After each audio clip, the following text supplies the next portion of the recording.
Olá, tudo bem com vocês? Sejam bem-vindos a mais um podcast aqui da SIC Caxias. E você, empresário, a gente tem um assunto muito importante para debater hoje, para trocar umas ideias com os meus convidados aqui, que é sobre a sustentabilidade nas empresas e como ajudar o seu negócio. Então, eu já quero começar apresentando os convidados aqui desta mesa. Nós temos aqui o Guila Sebem, que é CEO da Biocis Gerenciamento de Resíduos Industriais e diretor da SG da SIC Caxias do Sul. Seja bem-vindo, Guila. Legal, obrigado, Matheus. Obrigado pela oportunidade. Imagina. E à direita aqui temos o Jaime Caneda, que é o consultor de educação ambiental do Simplas, que é o Sindicato dos Plásticos da Nordeste Gaúcho, e também atual gestor do Comitê das Entidades Empresariais de Caxias do Sul. Seja bem-vindo.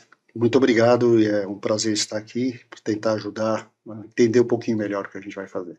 Bom, então antes de iniciar o assunto realmente, né, de sustentabilidade nas empresas, só vamos fazer uma linha do tempo para o pessoal entender, os empresários, né, que estão nos acompanhando, para falar do Comitê de Meio Ambiente. Como que surgiu, qual foi a demanda, desde quando as entidades estão envolvidas com isso. Então, eu quero te fazer essa pergunta, Guila, por favor. Legal.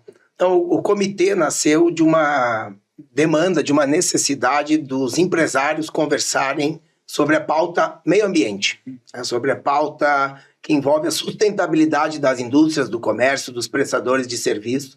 Então, a SIC criou uma diretoria de ESG, faz uns 4, 5 anos, e eu, como diretor de ESG da SIC, percebia que o Cimex, o Simplas, o Sindimadeira, o Singraf, o SEG, cada sindicato patronal, a Microempa, que é uma entidade empresarial representativa, a CDL, tinham ações que envolviam a pauta meio ambiente, que envolvia a pauta sustentabilidade, assim como a SIC, e nós não conversávamos entre os empresários. Sim. Então surgiu a ideia de criar um grupo de trabalho que se transformou num comitê, que é o Comitê de Meio Ambiente das Entidades Empresariais. Faz 3 anos que nós criamos esse comitê. Ele não é um comitê da SIC, nem de um sindicato específico ou de uma entidade específica. Ele é composto pelas entidades empresariais de Caxias do Sul. Certo. Até para a gente entender um pouquinho mais, a gente tem mais de 20 entidades participando do comitê. Então, nós temos sindicatos ligados à indústria, ao comércio, ao serviço. Então, é uma grande diversidade para tocar nesse assunto, falar sobre isso. Então, Jaime, para a gente entender também melhor como é que está sendo essa comunicação, porque é feita reunião mensal, né, entre as entidades, e como vocês estão lidando com isso, porque não é fácil falar de um assunto tão amplo e para um segmento diverso como é os sindicatos aqui da casa. Sustentabilidade é algo que pode ser visto por vários pontos, né, por vários focos. E cada entidade tem um objetivo produtivo e de sustentabilidade. Então, é preciso primeiro criar uma comunicação, uma linha de pensamento mais uniforme, que todos possam partilhar de uma maneira mais efetiva do positivo, encontrar os pontos comuns. Não é fácil, não vamos dizer que é uma coisa simples. Sustentabilidade envolve questões econômicas, questões ambientais, até questões sociais propriamente ditas. Então, o equilíbrio disso é complexo. Mas é possível encontrar os pontos em comuns, que os problemas estão afligindo a todos. E há soluções que podem ser implementadas em todas as áreas. Tá? Não vou me perder aqui e esquecer alguém. Então, são 20 entidades, todos têm suas necessidades e todos têm algo a contribuir e soluções que são bem palatáveis, que são possíveis de ser implementadas. Então, nesse sentido, a comunicação foi necessária criar comitês internos, tá, por assuntos específicos, porque além de ser um grupo grande, são focos diferentes. Então, a gente está atuando em várias áreas. Tá? Dentro desde a própria área de comunicação, que é fundamental, a parte mais técnica, a parte mais legal, né? E a parte operacional, de implementação de soluções. Só para também entender, a maioria das entidades acaba atendendo, não só Caxias, mas toda a região Nordeste, alguns até o estado, né? O foco realmente é Caxias do Sul, ou vocês estão de olho também na região para ver o que está acontecendo, pegar alguns exemplos, ou exemplos também que não são bons? Essa é uma ótima pergunta, porque é o seguinte, você consegue fazer com que a chuva fique só na sua casa e não na do vizinho? É impossível. Então, as soluções ambientais, elas têm que ser integradas. O que nós temos, entre aspas, mais controle operacional do nosso município, de todas as entidades, elas são desdobradas para os outros municípios automaticamente. Tá? Então, soluções que podem ser aplicadas aqui serão aplicadas, por exemplo, entidades como você mencionou, Microempa, que é bem maior a área de atuação, o próprio Simplas ou o Cimex, dependendo da área, a área é maior. Então, a solução não é uma área de solução, digamos assim, não é uma solução física não é de um único lugar. Não, né? São soluções mais sistêmicas, coisas que podem ser aplicadas. Nós temos o Sim de Madeira, que participa conosco, que é do Rio Grande do Sul. Sim de Madeira da RS, que tem a sede aqui na SIC Caxias, mas representa as indústrias da madeira de todo o Rio Grande do Sul. Estão conosco no comitê. Então tem pautas locais, né, Jaime? Pautas estaduais, via política estadual, Código Ambiental do Estado do Rio Grande do Sul, FEPAM, e pautas nacionais que interferem diretamente no nosso dia a dia, na competitividade das nossas empresas, né? Então, como o Jaime falou, o meio ambiente ele não se limita ao espaço onde a gente vive.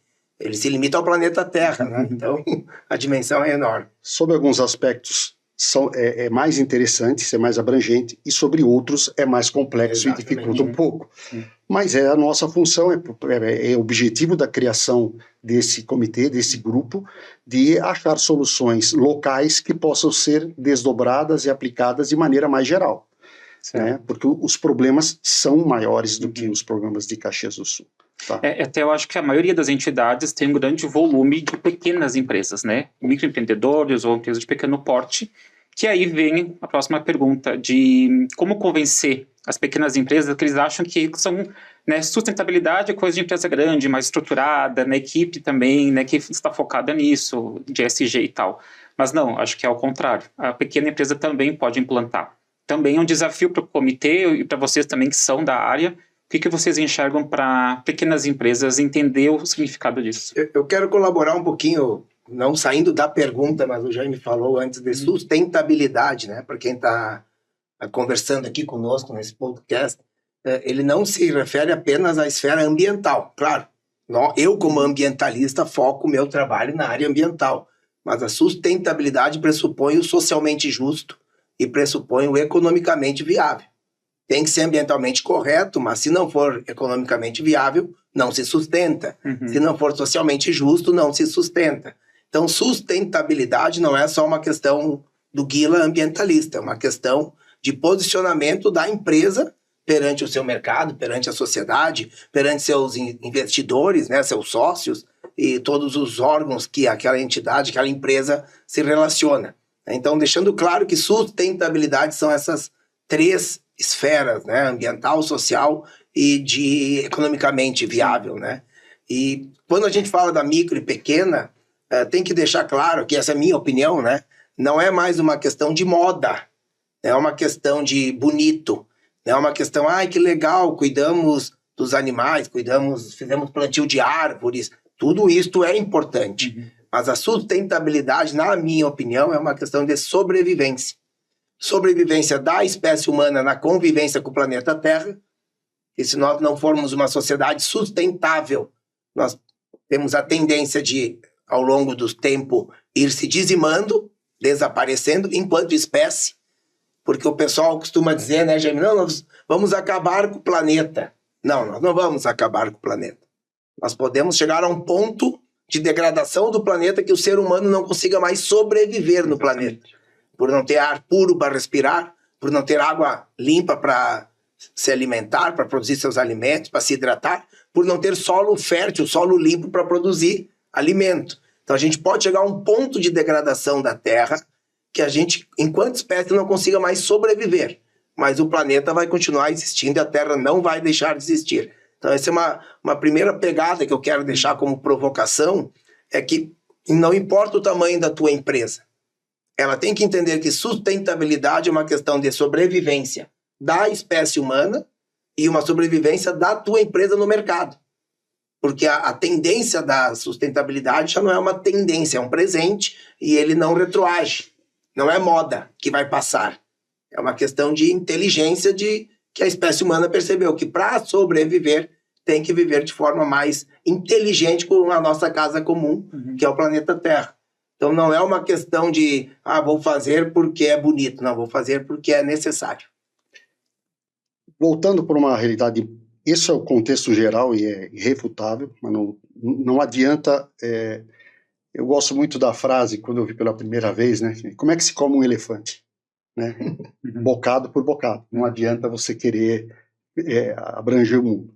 Só que todos, dando uma mordida, no final o elefante acaba. Né?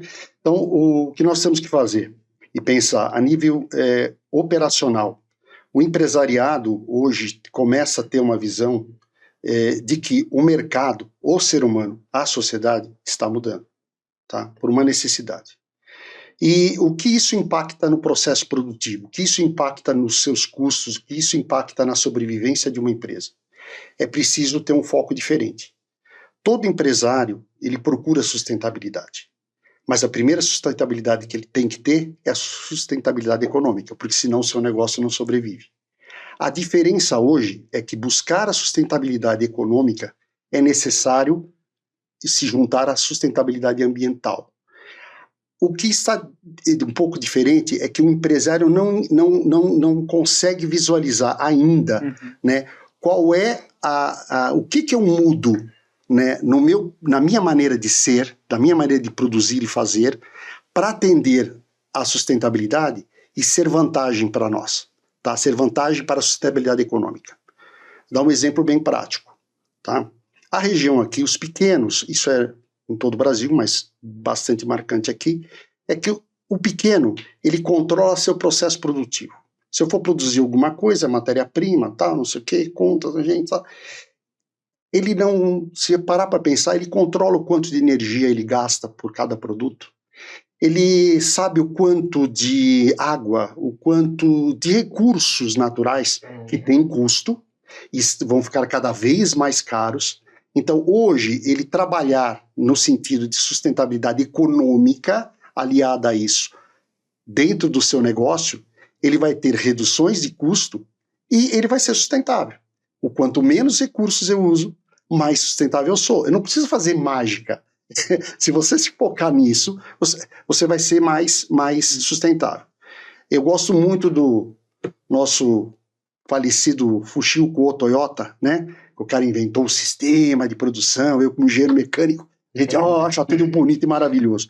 Mas ele é a sociedade oriental, ela baseada nisso, desde Deme, Segunda Guerra, e o diabo que já passou tanta coisa nesse período, eles conseguiram fazer o quê? Ser sustentáveis para eles é uma condição de sobrevivência. Eu não tenho recursos. A grande diferença nossa é que, apesar de todas as nossas reclamações, nós temos um volume de recursos extraordinários. Só que por ter esses recursos extraordinários, não significa que eles não vão acabar ou ficar extremamente custosos. Então, uma grande empresa, ela absorve melhor essas variações. Uma pequena empresa, não. Então, a sustentabilidade, a viabilidade das pequenas empresas em futuro próximo, ela está diretamente a seguir essas regras de ser sustentável ambientalmente. Porque o mercado e os seus próprios custos vão obrigá-los a trabalhar nesse sentido. O nosso objetivo é tentar deixar essa estrada um pouquinho mais pavimentada, dar orientações e possibilidades, abrir possibilidades para que eles entendam como aplicar melhor isso e ter resultados econômicos e ser alinhados com a questão de sustentabilidade ambiental.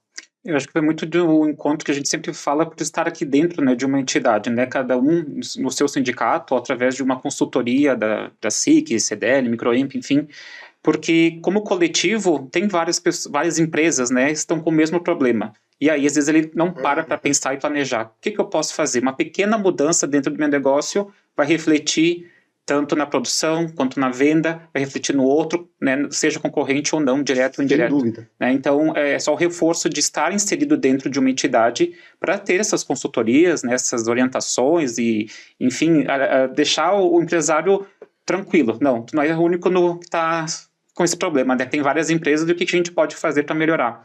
Vocês que estão inseridos nas entidades, né, o Guila na SIC, o Jaime no Simplas, vocês estão vendo uma pequena mudança do microempresário porque tem muito volume, né? Ou eles ainda estão afastados de entidades, não querem saber, não participam, tem essa dificuldade também?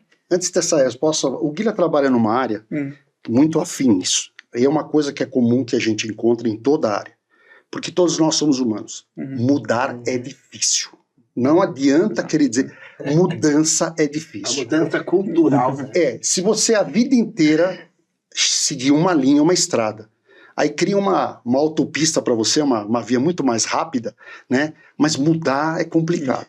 Então, é necessário você mostrar esse caminho, né? Então, aproveitando, depois eu queria falar, existe já essa percepção, mas os caminhos não estão claros, e é nossa obrigação fazer isso. Agora, quem sente mais o dia disso é o Guilherme. É que eu atuo diretamente na área de resíduo industrial, né? Então, e atuo muito com micro, pequenas, médias empresas, e de fato a mudança, né? A pergunta que eu recebo com uma certa frequência, mas tu vai me cobrar para levar meu lixo embora? Não, nós vamos lhe cobrar para dar a destinação ambientalmente correta do seu resíduo. Não é levar o teu lixo embora, né? Ah, mas o rapaz que passa aqui há 20 anos com o caminhão nunca me cobrou. Que é a mudança de entendimento de que aquele rapaz não está com uma empresa licenciada, autorizada pelo poder concedente. No caso de resíduo perigoso, o poder concedente é a FEPAM, né, que tem que ter um caminhão apropriado, tem que ter um rastreamento pelo Manifesto de Transporte de Resíduos, tem que ter um tratamento ambientalmente correto e não jogar em qualquer lugar, de qualquer forma. Tudo isso agrega custo. Custo de logística, custo de tratamento, custo de destinação, enfim. E aí ele me pergunta, né? Mas tu vai me cobrar? Eu nunca paguei para o cara levar meu lixo. Né? Então, de fato, o que o professor Jaime traz é que é uma mudança cultural. Menos, né? menos. É o nosso professor, né? Eu sinto a vontade de assim chamar, né? A gente aprende. E ele trouxe uma pauta importante aqui, quando ele falou da questão da sustentabilidade econômica.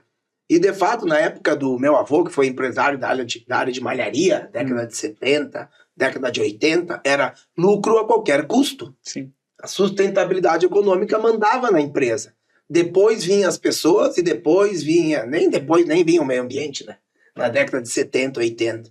Mas culturalmente a gente foi evoluindo enquanto sociedade, enquanto sistemas produtivos, e entendemos que sim, tem que ter a viabilidade econômica, mas não pode estar estragando o local onde a gente vive, a sociedade, na questão humana, onde a gente está participando e as pessoas que estão trabalhando conosco, né? Então é uma mudança cultural. Eu digo que ela ocorre uma parte por consciência. Infelizmente, na prática, a gente aprende que a menor parte é por consciência. O Mário, meu guru, né, que é meu pai, há muitos anos eu trabalho com ele, e ele dizia que tu vai te deparar que não vai ser por consciência. E eu, mais jovem, idealista, ambientalista, não, Mário, tu tá equivocado, as pessoas vão fazer por consciência. E na prática, né, Jaime, a gente vai vendo, tem empresas que fazem por preocupação social, por consciência ambiental, mas uma boa parte faz por causa da questão econômica da multa. Sim. E o papel nosso aqui é mostrar que não é a multa que tem que te ameaçar, é a oportunidade de tu investir em sustentabilidade e dali tu vai colher frutos no futuro. Né? E a micro e pequena tem que estar preparada para isso, porque as grandes e as gigantes, que é para quem as micro e pequenas trabalham, né? Via de regra, uma micro e pequena metalúrgica presta serviço para uma grande indústria de produção automotiva, de produção agrícola, enfim, né? E essas grandes já estão fazendo a gestão dos seus terceiros para garantir que quem presta serviço para ela não prejudica o meio ambiente. Então, se tu é micro, pequeno empresário, com uma empresa de 5 funcionários, 10, né? Uma empresa pequena, tu tem que te adequar para poder continuar atendendo essas empresas que são teu mercado-alvo, que são fornecer para ser sistemista de uma grande, né? Então, o investimento em sustentabilidade te traz resultados de lucro. Não pode só olhar o caixa, né, Jaime? O caixa tem o desencaixe para fazer adequação ambiental, para fazer um programa social com teus colaboradores, para agregar alguma nova método de gestão no teu negócio e pegar uma consultoria financeira, sei lá, estou dando um exemplo, ou uma consultoria tributária agora com a reforma que vai se fazer necessário. Pô, mas eu vou ter um custo. Não, você vai fazer um investimento para poder colher ali na frente. São dois focos. A mudança de paradigma, que veio da década de 70, 80, 90 até agora,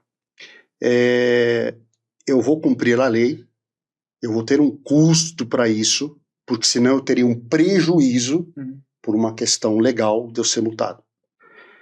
O foco agora Se eu cumprir as regras ambientais, tá? Eu consigo ter reduções de custo e, além disso, eu não tenho a menor chance de receber uma penalização. Essa mudança de paradigma, ela é necessária por alguns focos diferentes. Nós nunca, começa com um produto. Todo produto, não importa o que seja, e serviço é um produto, né? Sempre teve a linha de atuação, ou sempre a linha de desenvolvimento de quê? Custo. Então, matéria-prima, mão de obra, energia, nunca ninguém equacionou, colocou nessa fórmula. Bom, e aí, depois que tudo acabou, o que eu vou fazer com a embalagem, o produto que estragou, tem um ciclo de vida, o que eu faço com isso? Essa fórmula, esse parâmetro a mais, ele é incluído hoje no custo. Quem faz custo, que normalmente são as médias e grandes empresas, têm mais controle sobre isso, já fez a conta e avaliou. Gente, se eu não considerar isso antes, eu vou ter prejuízos futuros. Sim. Então eu tenho que mudar. Agora, essas empresas que compram produtos de pequenos, como o Guilherme comentou, vai ter que fazer isso também. Vai ter que aprender a colocar essa equação, esse mais. O que eu faço com isso? Infelizmente, a velocidade da sociedade e do mercado é maior do que a velocidade dos pequenos e médios. Então, é um dos objetivos desse grupo, justamente, criar estrutura para que os pequenos possam achar soluções mais rápidas para que eles não sejam pegos de calça curta. Sim. Quando seus clientes chegarem e falarem, bom, tá ótimo, mas esse teu tipo de embalagem, essa matéria-prima que você usa, esse processo que você tem, eu não posso comprar o teu produto, porque isso não atende às necessidades, né, ambientais e econômicas, porque você vai ter que ser cobrado por um custo para, sei lá, como diz, né, eu vou cobrar para levar o lixo, esse custo eu vou ter que cobrar do meu cliente. Exatamente. E o meu cliente vai dizer, eu não quero pagar esse custo. Então, você vai ter que mudar a maneira do desenvolvimento de materiais, de processos, vai ter que equacionar isso, ou negociar com o seu cliente. Só que isso ainda os pequenos e médios não estão enfrentando. Mas eu diria que até 2030 é uma visão sistêmica, tem leis que estão mudando, a lei de circularidade agora da economia circular é pesada, que saiu, estava lendo recentemente isso daí, sobre como é que vai operacionalizar. Isso vai ter grandes mudanças. Numa viagem recente à Europa, o que acontece? Eu tomei um choque de realidade, porque você passa um período sem e quando você volta, você encontra soluções sistêmicas diferentes.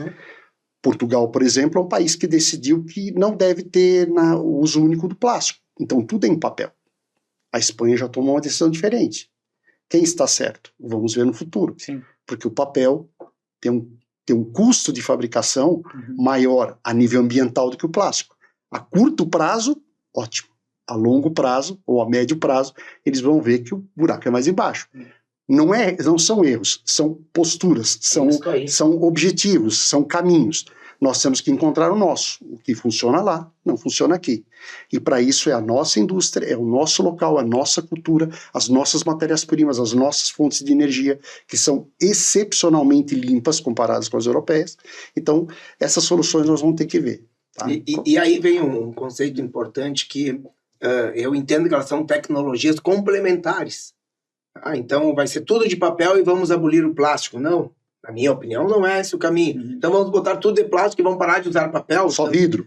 Só vidro. Não, são materiais complementares com tecnologias de processamento diferentes, né? Que elas vão se complementando. Tem coisas que nós vamos usar embalagem de papel, tem situações que vamos usar embalagem de plástico e terão situações que a embalagem vai ser de vidro.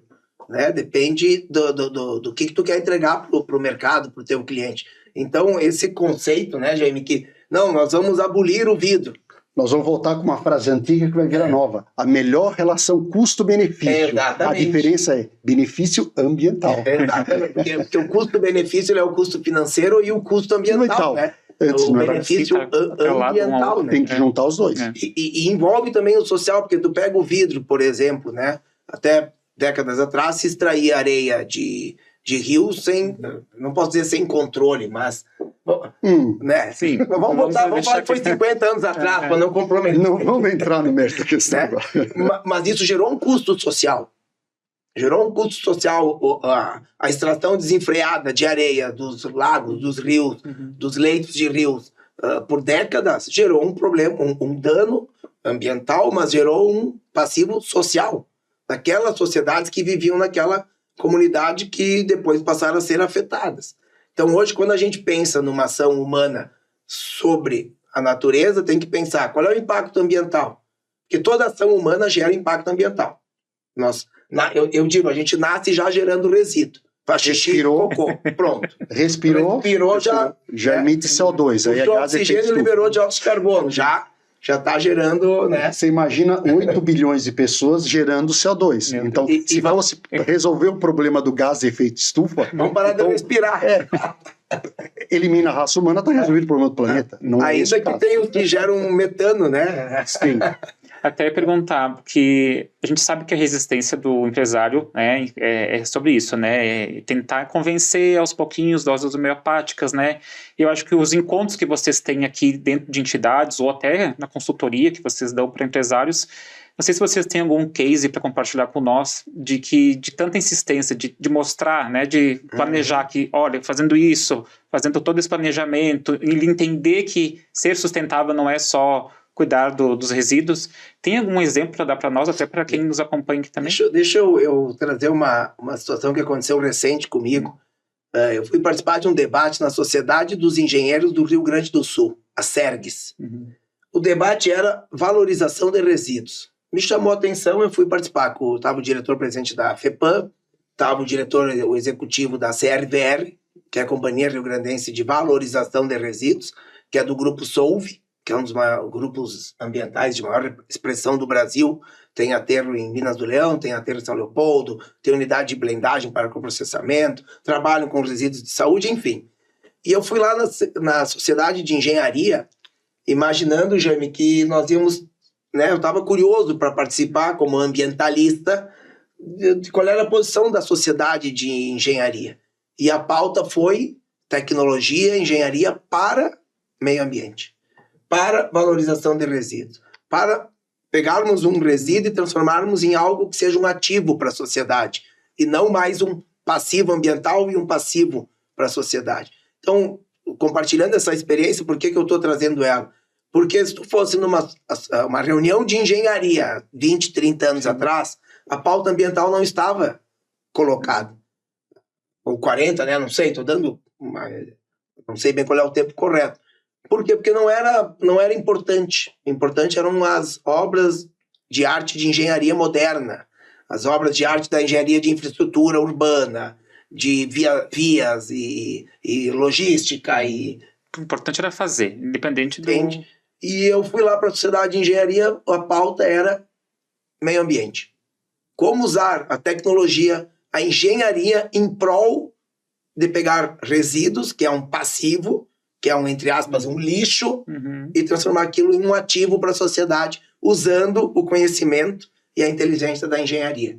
Então eu saí realizado aquele dia de lá. Primeiro pelo aprendizado, pela convivência, segundo porque vê que está em pauta no meio dos engenheiros. Sim, e os engenheiros... surpreendeu também, né? Nem imaginava que era as pautas, né, do encontro. Né? Então, se puder trazer como um exemplo que saí de lá motivado, porque a gente vibra, o propósito de cuidar do planeta, ele é muito nobre, ele é um propósito que nos motiva. Sim. E aí a gente se depara com algumas realidades, né, Jaime, que nos desestimulam, mas a gente não se entrega e vai lá e sai motivado de uma reunião como essa. Então é sinal que sim. E estava lá a FEPAM, e a FEPAM não estava lá para dizer, não vou deixar vocês fazer. Ela estava lá para dizer, engenharia, tragam tecnologias seguras que nós vamos liberar. Hoje, sempre foi, mas hoje se tem noção de que, uma noção real, menos da filosofia e mais da realidade, né? Tudo se baseia em energia, não importa o tipo. Transportar um objeto é energia. Eu preciso de energia. Uhum. Então, se você quisesse um caso que não é de agora, um caso da década de 70, que virou paradigma e que hoje a gente reclama, eu já vou mencionar, é que, e não por causa do material, mas nós tínhamos refrigerante, vamos dizer um exemplo prático que todo mundo entende. A garrafa de refrigerante era uma bebida de consumo geral, era uma embalagem que ia e voltava. Tinha todos os seus custos, lavar, gasto de água, babá. E uma grande empresa decidiu, por uma nova tecnologia, de alterar isso, passar do vidro para o plástico. Na década de 70, o foco meramente era custo. Resultado, menos consumo de água, vou gastar menos água. Bom, vou transportar uma garrafa de refrigerante com 2 litros, ela pesava 830 gramas de vidro. Vou passar para plástico para 50 gramas. Hoje tem 35. Então se imagina. Mas não importa. O interessante de mostrar é que eles reduziram o custo de transporte, o custo de matéria-prima, o processo de fabricação, tudo com foco meramente econômico. Hoje se questiona, nossa, quanto plástico, tal, isso aí, tal. Tá, no meio ambiente, como caso, eu dou o exemplo do PET. Esquecendo o material, né? Agora vamos focar, aí eles foram reavaliar isso. Porque vamos botar de novo de vidro, né? Colocar de novo isso, vou colocar em, sei lá, em outro processo, papel, não importa o que seja, né? Aí feito de novo os cálculos. De novo o econômico. Pô, econômico, não tem jeito, plástico ainda, né? Mas vamos ver a questão econômica. Aí eles fizeram uma análise e fizeram a comparação, né? Então, a comparação econômica era plástico. A avaliação ambiental também deu plástico. Porque a quantidade de energia necessária para fabricar o vidro e para reciclar o vidro é muito, muito maior que a do plástico. Então é por isso que economicamente os grandes players mundiais, que é um problema de embalagem, sem dúvida, o plástico é um problema, mas não é o problema do material, não é o problema do processo, é um problema educacional, porque nós jogamos fora. Então, a grande diferença é que nós precisamos mudar, às vezes, os conceitos. Será que não seria interessante manter a garrafa de plástico, mas em vez de fazer uma garrafa de plástico de 2 litros e jogar lá fora, ela se tornar retornável 10, 11 vezes? Então, a reavaliação, eu que sou da área do plástico, não, você está falando contra porque vai diminuir o consumo. Não, ao contrário, né? A visão é muito maior. Então, nós já temos hoje na prática, né? Os mercados têm garrafa de plástico retornável. Então, o que eu quero dizer com esse exemplo é que uma realidade, uma verdade no passado, com um ponto de vista, ou hoje, abrangendo outros pontos de vista, você pode mudar materiais, processos, ou manter as mesmas linhas de atuação, porém fazer diferente. Fazendo a linkagem com os pequenos empresários hoje. Os pequenos empresários hoje dependem também das grandes empresas, mas é necessário abrir um pouco os horizontes. Será que o que eu estou fazendo não pode ser feito de maneira um pouco diferente a atender essa situação e eu conseguir ter mais mercado e ganhar mais dinheiro? Essa pergunta não se faz. Porque existe também uma certa estabilidade, uma preguiça mental de que sempre foi assim e vai ser assim, e é o máximo que eu posso fazer. E não é a realidade. E tem muita coisa maluca. Eu vi cartão de hotel que era feito de plástico, hoje ser feito de madeira com chip dentro. Eu falei, uau! Estão errados? Não sei. Pode ser que seja melhor ou pior ambientalmente. Alguém fez a conta. Então, o que nós temos que fazer não é criticar se é melhor ou pior. É começarmos a fazer contas. É fazer aquilo, matéria-prima, mão de obra, e reciclar o material. E jogar no meio ambiente. Quanto isso vai custar para mim ou para os outros? Se somar der menos, eu vou pro vidro, eu vou pro plástico, eu vou pro papel, eu vou pro aço, para alumínio, pra mesa. Tudo que é coisa assim. São materiais complementares. Então, a gente se entusiasma. Mas o que significa? Não é o que existe, uma coisa é vilã, outra coisa é o santo. Existe o mais adequado para uma aplicação e uma situação. E isso vai se enquadrar para o empresário. Um pequeno empresário de malharia pode tomar a decisão de querer fazer só algodão. Eu só quero produzir algodão. Vai ter um mercado dele. O algodão, ambientalmente, é muito mais problemático do que o plástico, do que um poliéster, do que uma, né? Mas não importa. Há mercado? Mas é uma tomada de decisão ele tem que seguir sua linha e vamos embora. Bom, a gente está quase na reta final aqui do podcast, então eu queria convidar vocês, não sei se querem fazer um convite para os empresários conhecer mais o comitê. Vocês estão à disposição, eu também estou, né? Faço parte também, mas eu só um recado final, Lila, pode ser? Não, claro, claro. E primeiro agradecer a oportunidade, né? Eu digo, o meio ambiente ele não está na moda, ele está em pauta porque é uma questão presente e pensando com inteligência, olhando para o futuro. O que eu sugiro aos micro, pequenos, médios, grandes, enfim, todo empresário, empreendedor que tem o seu negócio, procure estar perto da sua entidade representativa. Né? O Matheus aqui representa o Sindicato de Hotéis, Bares e Restaurantes, o SEG. Poxa, quanta coisa a gente tem para evoluir com os hotéis, com os restaurantes, com o resíduo que é gerado dentro de uma cozinha, na segregação do óleo, na segregação das embalagens de vidro, as embalagens de alumínio. Ou seja, tudo isso pode ser que o empresário não tenha a orientação, vai ao sindicato, participe, né? E o comitê de meio ambiente, ele procura fazer isso, ouvir as demandas das empresas, né? Nós representamos empresas, nós representamos os setores produtivos. Isso. Né? A SIC é uma casa representante do empresariado, das empresas. E quando a gente fala das empresas, a gente também está fortalecendo o trabalhador. Porque empresas sólidas, empresas bem estruturadas, com boa gestão, com boa governança, com política social estabelecida e com cuidado ambiental, ela tende a perdurar. Se ela perdurar, ela tende a manter as oportunidades de emprego que ela gera hoje. E é assim que a sociedade se alimenta, né? As oportunidades de emprego, o pagamento de impostos, e assim a economia vai girando e a gente vai construindo uma sociedade próspera. Então, o que eu recomendo a micro, pequena, não importa o tamanho da sua empresa, participe, venha para a SIC, venha para o seu sindicato representativo, vá na Microempa, vá na CDL, identifique-se com algum sindicato, com alguma entidade que você... mas não é exatamente como eu quero. Vai lá, participa, traz a tua sugestão. Ele é feito de pessoas para as empresas, né? Então, acho que esse é o ponto principal. E a sustentabilidade, ela pode ser muito bem entendida dentro desses grupos, né? Eu, por exemplo, assim, parênteses, eu sou associado ao Sind Energia RS. Eu, biocida ambiental, que trabalho na área de resíduos. O que eu estou fazendo lá no Sind Energia RS? Que é o Sindicato das Empresas de Geração de Energia Renovável do Estado. Eu estou criando relacionamento porque, na minha percepção, meio ambiente e energia estão intrinsecamente ligados. Então, estou lá, estou participando, né?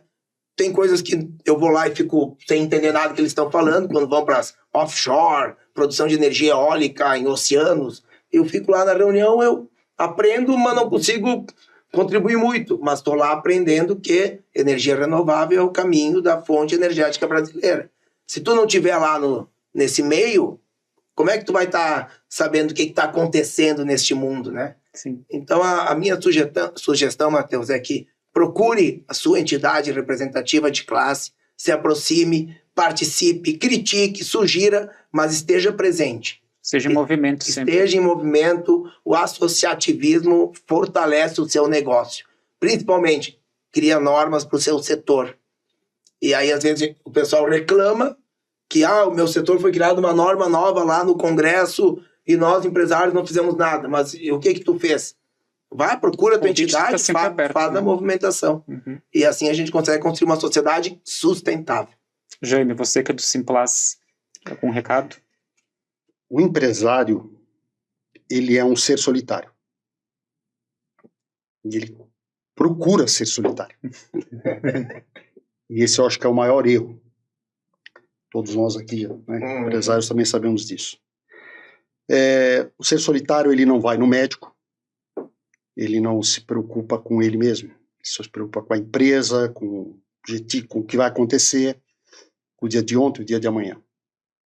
Então, os pequenos empresários, principalmente, porque toda pequena empresa se torna média e grande. E acho que a grande razão, a grande diferença são as perguntas que se faz, são os questionamentos que a gente tem e as decisões que a gente tem que tomar. Então, o que eu posso dizer é que a mudança é inevitável. E para que essa mudança não seja uma onda que venha contra você e que você pegue essa onda para surfar a seu favor, é preciso ter dentro de nós, cada um de nós, a humildade de que sozinho nós não fazemos nada. E que é necessário você encontrar ajuda. Ajuda para você tomar decisões. Ninguém tem que tomar decisão por cada empresário. Ele sabe o que está fazendo, é o negócio dele. Agora, hoje, sustentabilidade é um assunto que ele precisa conhecer melhor. Ele precisa ter uma visão daquilo que vai trazer a favor ou pode trazer contra. Então, ele tem que fazer perguntas, ele tem que procurar ajuda, né? E isso é fundamental. Então, o pequeno, que seja uma MEI ou um empresário de médio e grande porte, hoje tem que fazer perguntas, porque isso vai depender fundamentalmente de uma coisa chamada sustentabilidade. A sustentabilidade da empresa dele, mais do que do meio ambiente. É um choque de cultura, é uma mudança radical e que ele não tem controle. Nós, individualmente, não temos controle sobre isso. Para termos controle, né, como se diz, num grande barco, para você navegar, um tá no timão, mas é preciso uma equipe inteira para direcionar. Né? É um no motor, é um no leme, é outro dizendo que são uma pedra no caminho. Então, juntos com as entidades e com os questionamentos que a gente faz, a gente pode conseguir informações, conhecimento para tomada de decisão e poder prolongar e desenvolver a sua pequena e média empresa. É esse o foco do nosso trabalho. Perfeito. Mais uma vez, Guila, Jame, agradecer então, né? É uma aula que a gente tem com vocês. Eu acho que vai sair outros episódios aí, tomara que a gente consiga construir outros assuntos bem importantes, né, para tratar. E aí, a provocação, o convite para os empresários também estarem aqui junto às entidades. Procure, como o Guila falou. Então a gente volta, espero em breve, com outro episódio de podcast. Obrigado pela participação. Até mais, gente. Um forte abraço. Obrigado.